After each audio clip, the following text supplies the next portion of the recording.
everyone. Today it's a beautiful day. The sky is blue.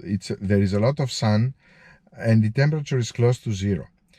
There is a lot of wind coming from the southwest, but I decided to go out to the park to test the modified landing gear I built for the Zino 2.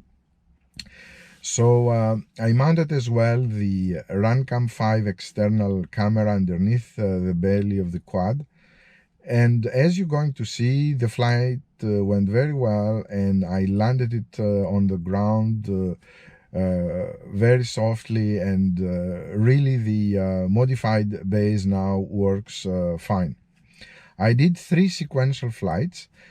On the third one, it was so windy, as you're going to see, that I had to abort the landing and fly the quad again around the park and bring it back until the wind was less strong, and so I could land it.